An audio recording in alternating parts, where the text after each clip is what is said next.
Share screen.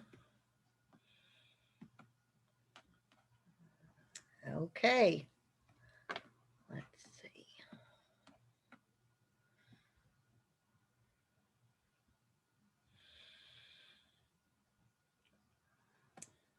This week we are on chapter 12, and we are talking about students with severe disabilities.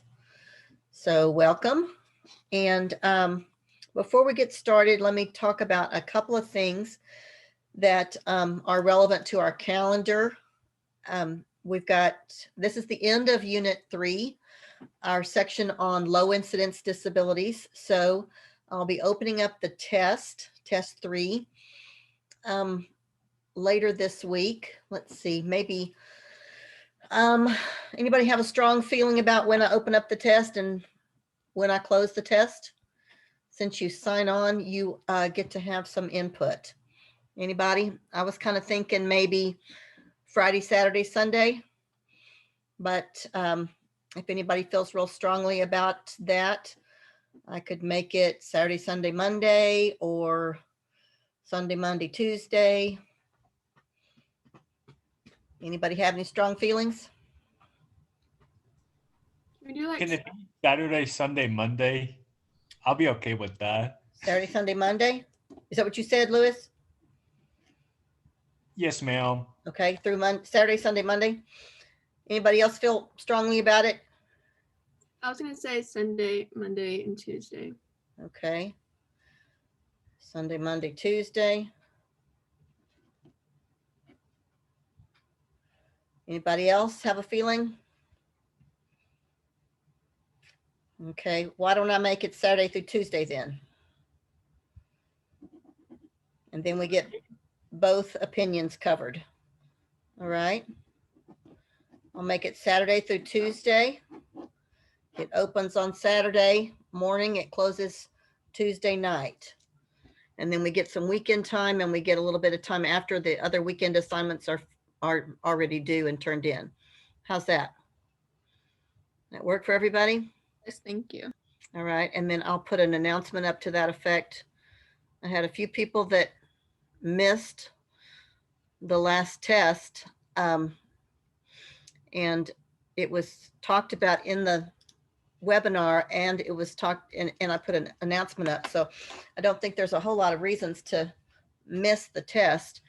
And I'm talking about this at the beginning of the webinar, and then I'm going to put it on the announcement also. So I don't think there are any excuses for missing. If you have friends that maybe are not watching the webinars, there's information in the webinar that you need for the tests, and so you need to tune in and tell your friends to do so. Y'all are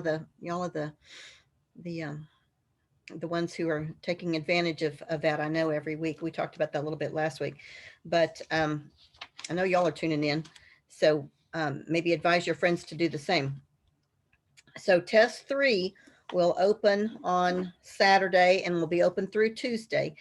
And that's the only window in which it'll be available. It'll be the same format as other tests. So make sure that you sign in and take it during that window. Application assignment for Unit 3 is also going to be due this weekend. I think it's a fun one. It's one I think a few people have already started on. It's been open for a few days, but it's one in which I ask you to choose a movie that has a major character with a disability in the plot line of the movie. And then I want you to watch that movie and do so with an analytical eye as to the attitudes of the other characters toward the disability. So maybe it's a movie you've seen 100 times, but you haven't ever watched it maybe with the lens of this class. And so I want you to do that this time. Maybe it's a movie as popular as Rain Man or Forrest Gump that maybe you've seen many times. Those may be too old for your generation, but maybe you've seen them. And look at them again with the eye of this class. The main character in Rain Man of course, has autism. The character of Dustin Hoffman has autism, which we talked about last week.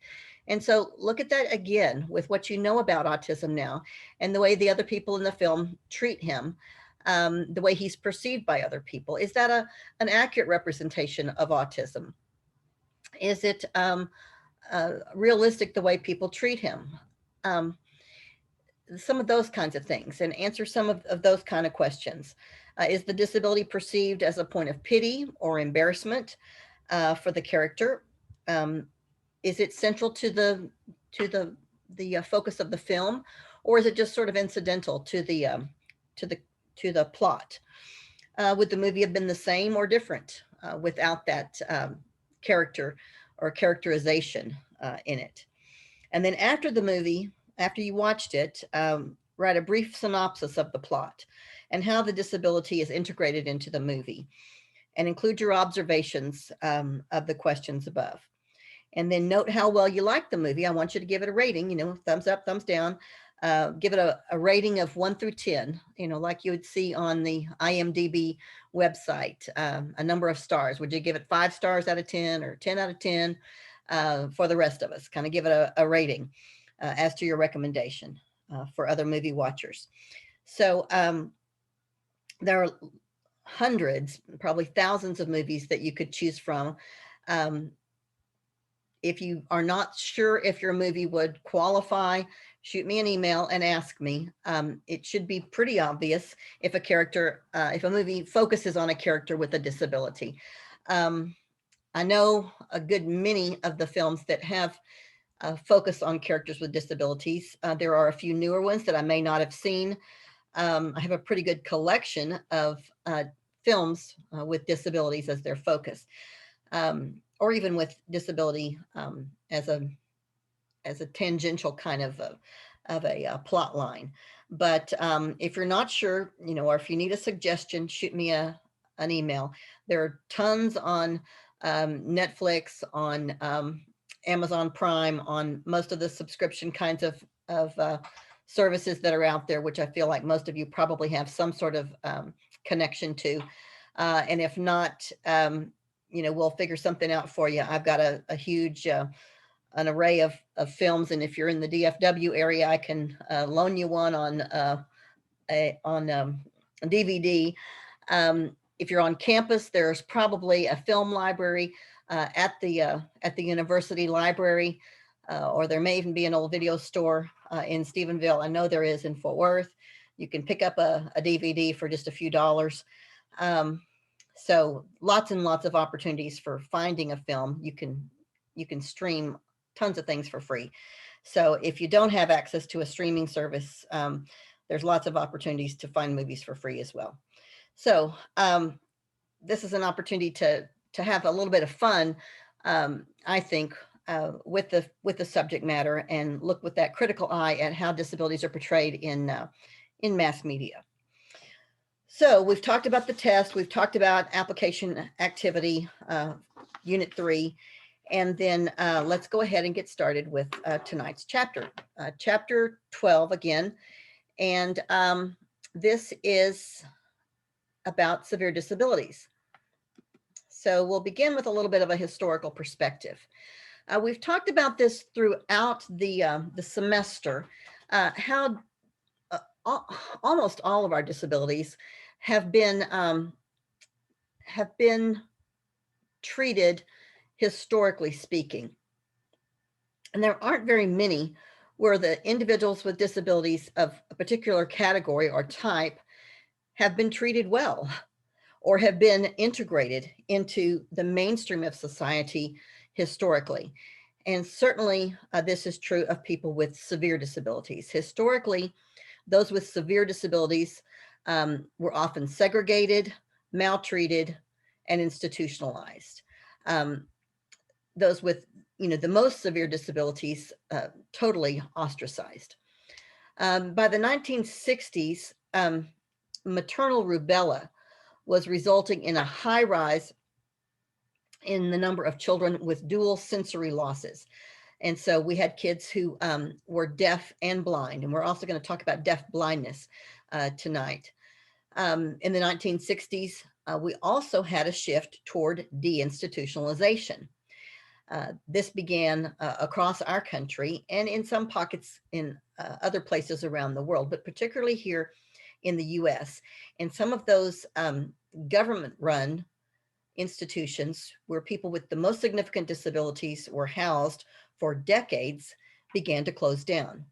And people went back home to live with their families or into group homes, other kinds of settings that were different from the institutions where they had lived for sometimes all or most of their lives. And at this time also, advocacy organizations sought to find more opportunities for inclusion in schools and communities for those people who had the most significant disabilities. And as we've talked about all semester, by the time the 70s came along, public law was put into place that demanded that people with severe disabilities, with all disabilities, but those most significant disabilities, those people be placed in public school systems with anyone else who was entitled to a public education. And so at that point, it was the problem of the local school district to find a way to educate all children, regardless of the severity of their disabilities. School districts hadn't had a really hard time up to that point teaching kids with learning disabilities or some of the less severe kinds of disabilities. But if you have a child who is deaf and blind, or a child who is totally dependent upon a wheelchair and is nonverbal and can't toilet themselves and other kinds of things like that that are really significant. And school districts weren't accustomed to that at all. And so we had a real shift in thinking in schools about how we're going to educate kids who up to that point had been termed as uneducable or unable to be educated. So what is the definition of severe disabilities? Well, because the term severe disabilities is not one of those 13 special education categories that we've talked about all semester, it has no specific definition, but it is encompassed within the IDEA 04 categories of multiple disabilities and deaf blindness. So we'll talk about both of those categories in our topic tonight. So let's look at the definition of multiple disabilities. Here's the legal definition of that term. Concomitant impairments, and that means happening at the same time, such as intellectual disability and blindness, or intellectual disability and orthopedic impairment, or any other two or more serious disabilities that are happening at the same time, the combination of which causes such severe educational needs that they cannot be accommodated in programs solely for one disability. So you've got involvement of at least two disabilities that are serious enough that the student can't have programming or accommodations or modifications or help for just one of the disabilities. They've got to have assistance for two or both of the disabilities that are present. And then here's the definition of deaf blindness. Hearing and visual impairments, the combination which causes such severe communication and other developmental and educational problems that they cannot be accommodated in special education programs solely for children with deafness or children with blindness. So again, a combination of disabilities that are significant or severe, and the child or the student, the young person of school age, can't be accommodated in school with whatever treatment we might do for just one of the disabilities. And in this case, we're talking about sensory disabilities like deafness or blindness, both of which we've already talked about this semester. Now, on the first night or two of this semester, when I talked about all of the disability categories, I mentioned deaf blindness that night. And I talked about how I always think about Helen Keller when I talk about deaf blindness, because she's certainly kind of the poster child for this disability. She was impacted because her mother had maternal rubella, and this is what took away her sight and her hearing. And then that happened over a number of years in the 20th century. During the 1900s, this happened to thousands and thousands of young children who were impacted in a similar way. Now, it doesn't happen so much anymore because of the vaccines that we have. But there is a trend now, as you probably know, with some young parents who don't want to have their children vaccinated. And so maternal rubella is on the rise again. And this kind of disability is beginning to happen again with infants because of the lack of vaccination that is occurring with young families. So with mothers who then have rubella, which is measles.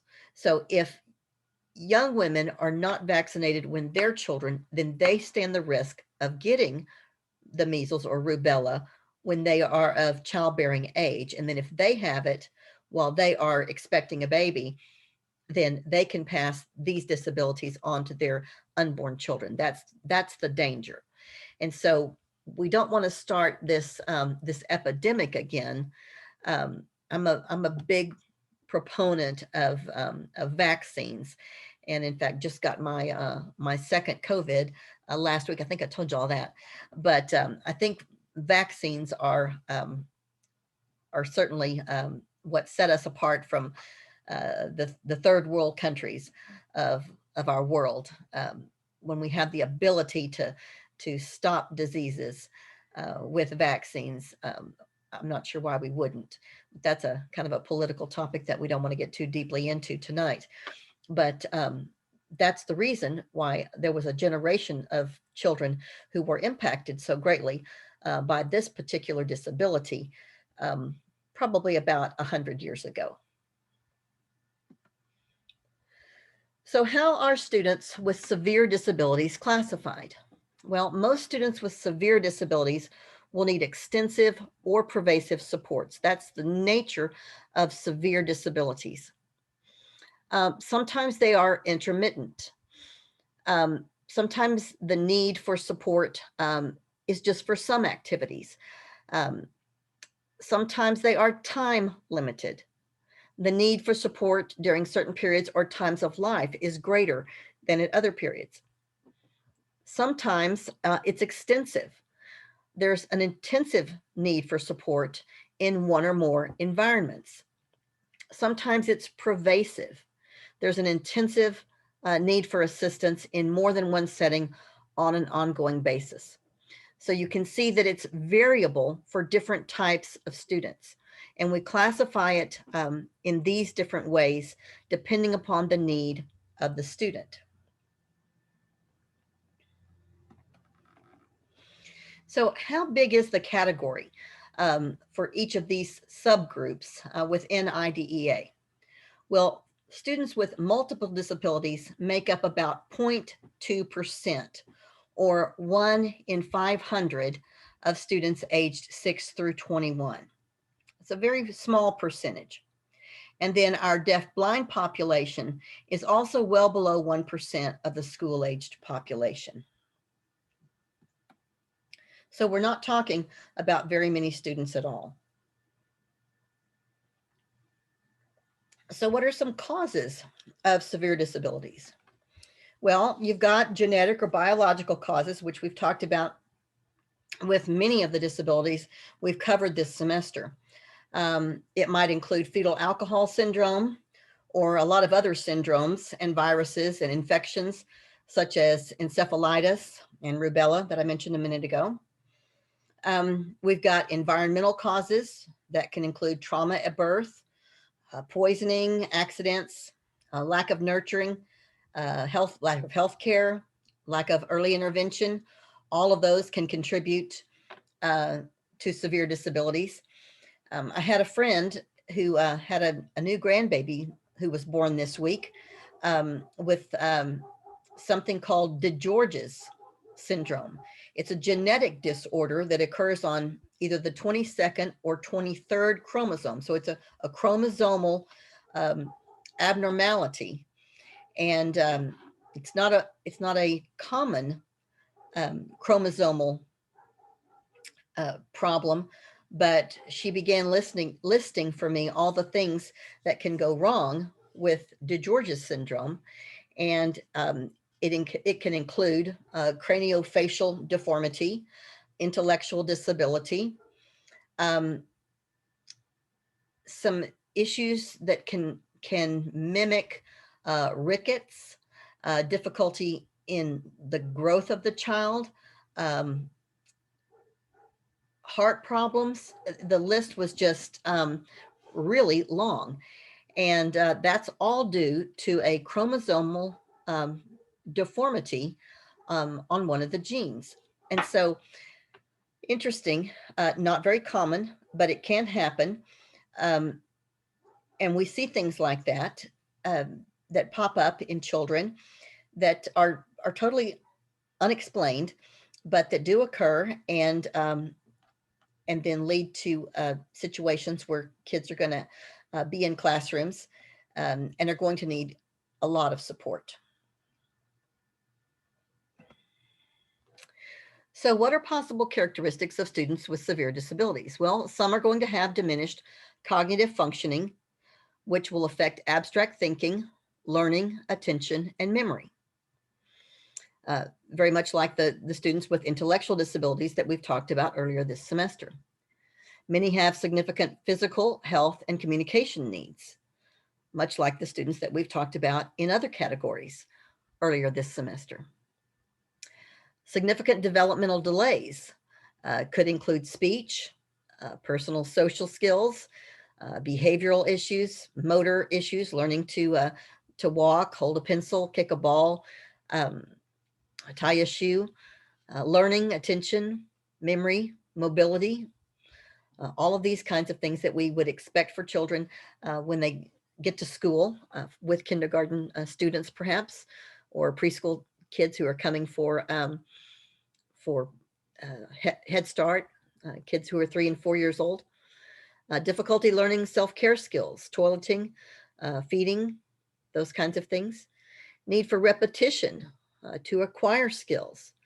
So not learning at the same, not just at the same rate, but needing lots of practice to secure a skill as part of their bank of learning. And then difficulty in transferring a skill from one setting to another, taking it from the school setting to the home setting, or from the home to the community, or generalizing a skill, taking what they've learned and broadening it. So how are students with severe disabilities identified? Well, just like I said a moment ago about my friend whose grandchild was born just last week, that disability has been identified at birth or shortly thereafter by the physician. They've done a screening.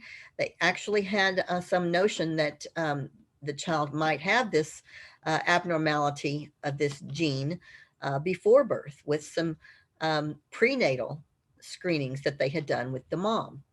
And then they've done some screenings since the baby's been in the hospital, and there have been some abnormalities since he's been born. And so they're looking further. I think he was born last Wednesday or Thursday, and he hasn't been released from the hospital yet. They're continuing to do some evaluations.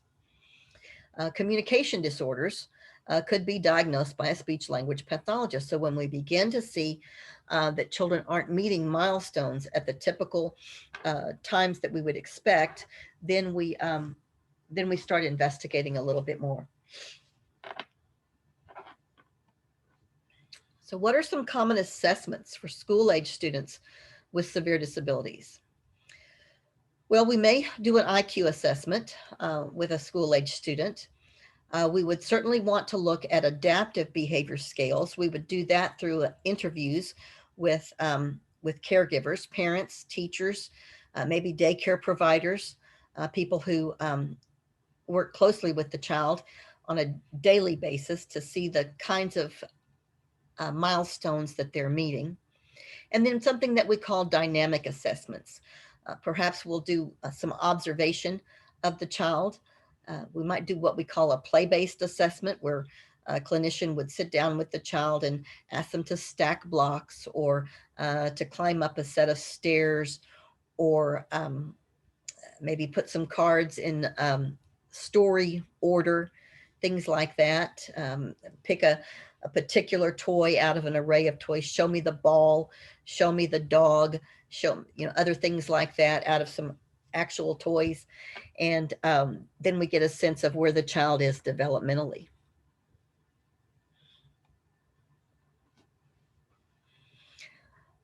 We would also want to look at our medical evaluations and bring the child's medical history and anything that the doctors could tell us into the equation. Anything the speech language pathologist can tell us about the child's level of communication. Are they on track? Are they significantly behind? If so, at what developmental level are they with their communication? Something that we call transdisciplinary evaluations. That's when we bring in people from several different levels, several different areas of expertise. So we might bring in a speech language pathologist. We might bring in a school psychologist, maybe an educational diagnostician, maybe an occupational therapist, and bring in all those people from different disciplines to work together to come up with some judgments about the way a child is developing, and let each one of them use their particular expertise to contribute to an evaluation.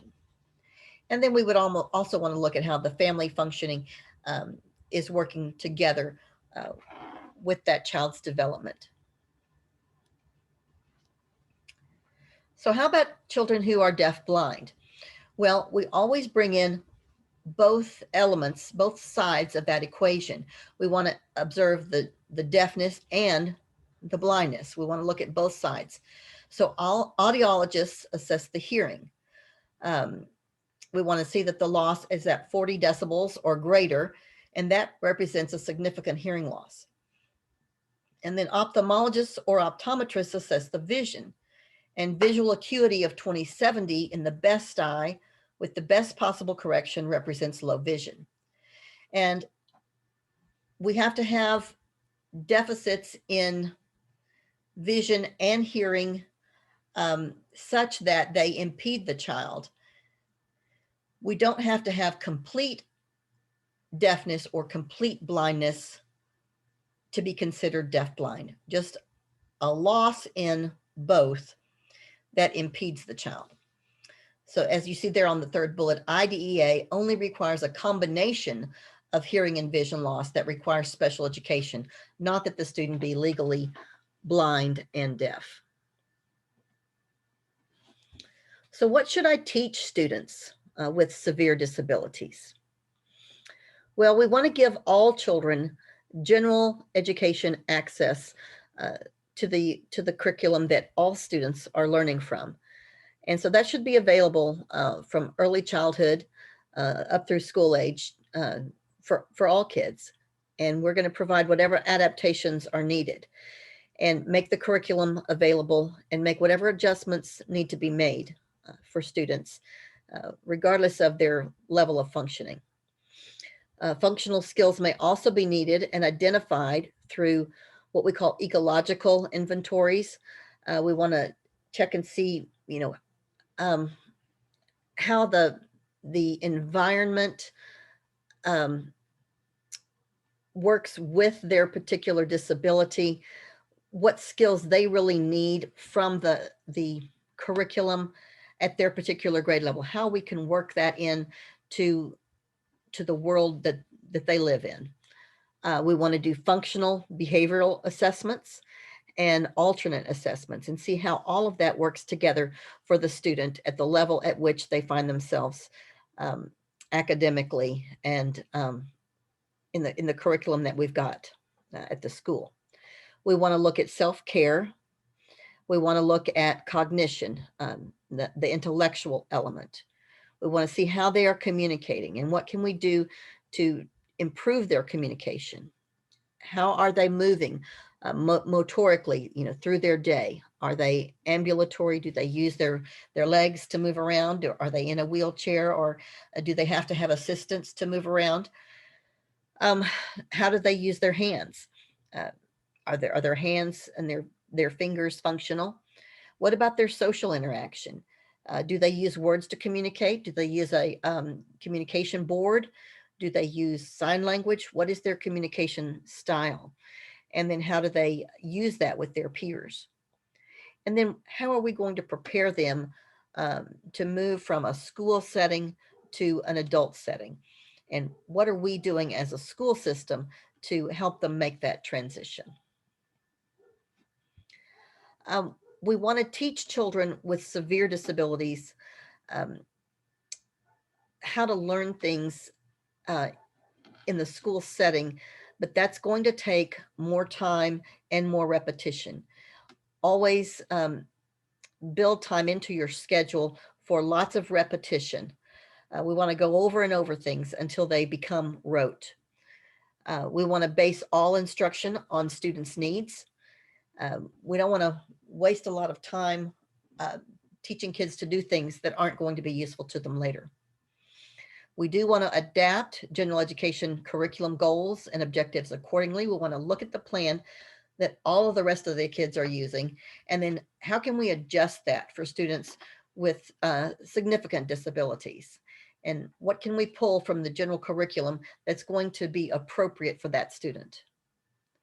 We do want to teach chronologically age-appropriate skills. And so we don't want to be teaching kids who are chronologically of high school age. We don't want to be teaching them things that use, Barney the dinosaur as their primary teaching mode.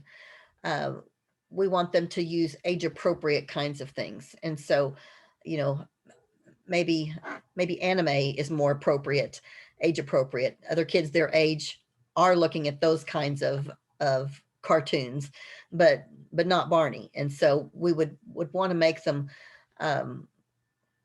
fit in more appropriately with students their age. We want to give them as many opportunities as possible for participation. And it may only be partial participation, but we want to provide that opportunity for partial participation and socialization when we can. We want to use as many naturalistic teaching strategies as possible. And we want to work as closely as possible with family members and use our paraprofessionals wisely. So what does the environment need to look like? Well, students with severe disabilities and peers without disabilities can both benefit from inclusive education. We want to provide for those peer interactions. So when students with significant disabilities can interact with their non-disabled peers, that's a win-win for both. We want to use community-based instruction opportunities where the student will learn best, give them a chance to go to job sites, learn how to use public transportation, give them opportunities to learn how to shop or buy fast food, or whatever those kind of things are that they'll be doing as they grow older and enter the community. Give them opportunities to practice those kinds of things before they actually need them. We want to teach them to take the skills that they're learning in school into all environments, not just limit those to the school environment. And we want to adapt according to their sensory needs, whether it's lighting, positioning, seating. If perhaps they're in a wheelchair and they need to be in a certain place in the classroom, or they need to be near the window or near the door. Perhaps the technology they're using needs some specialization. We want to be really attuned to all those kinds of special needs. We want to choose the technology that helps the individual perform the desired skills in the most effective and efficient manner. And it may be some sort of a communication tool. It may be a wheelchair with a lift. It may be something that helps them get, on and off of the toilet seat. It may be specialized feeding procedures, all kinds of things. So we want to make sure that all of those things are integrated into the classroom and that we're teaching the child to use them most effectively. So what are some considerations for the general education teacher? Because there are more and more opportunities for students with significant disabilities to be integrated into general education. So you may be the general education teacher who welcomes the student with significant disabilities into your classroom. And you want that to be a welcoming place. So you want to welcome all students to your room. You want to show concern for the success of all students. You want to adjust the classroom and the learning environment so that even the students with most significant disabilities feel at home and feel a part of things, and that other students don't feel as though that person is just a guest in the room, that they're truly a part of things. You want to implement adaptations and instructions to meet individual needs, select effective teaching methods and materials. If you aren't sure how to do something, you always want to ask the special educator, what can you as a general educator do that's going to make things work more smoothly in your classroom? Collaborate with them, collaborate with the parents, and then always assess the effectiveness of that instruction and be willing to adjust and change when things are not working smoothly, and make adaptations when things need to be adjusted a little bit to be more successful. We want our general ed students to recognize these as regular class members and not as just an infrequent guest to the general education setting. We want them to see students with significant disabilities as part of the group. And we as teachers can really help facilitate that so that our typical students without disabilities don't objectify our students with disabilities and think they're the odd ones, and then we want them to feel as though they are just like other kids, and if we can make that part of their thinking, then that just causes a ripple effect and leads that to be a more common way of thinking in general. They take that kind of thinking home to their parents, their siblings, and it spreads. So that's the last slide I have there.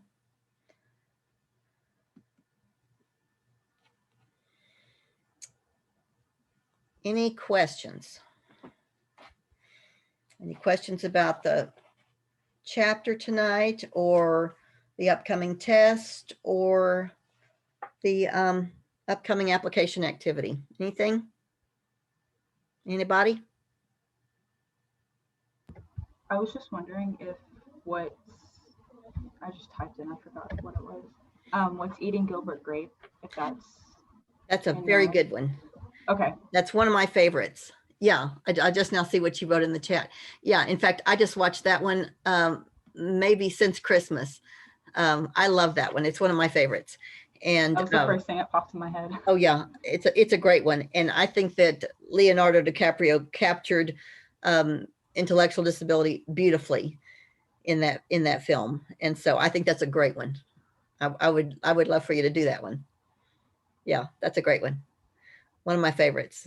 So I'm surprised sometimes that people in your generation go back that far and look at those movies that were made, back in the 90s, maybe. I'm not sure when that one was made, but it's a good. I like watching those types of movies. Yeah, it's a great one. And there are tons that have disability themes that I think are great to watch and help us to accept disabilities more readily. Great choice, Macy. Anybody else? Thank you. All right, well then we'll say goodnight tonight. That was a short one. And I'll see y'all around. Thanks for tuning in. Bye-bye.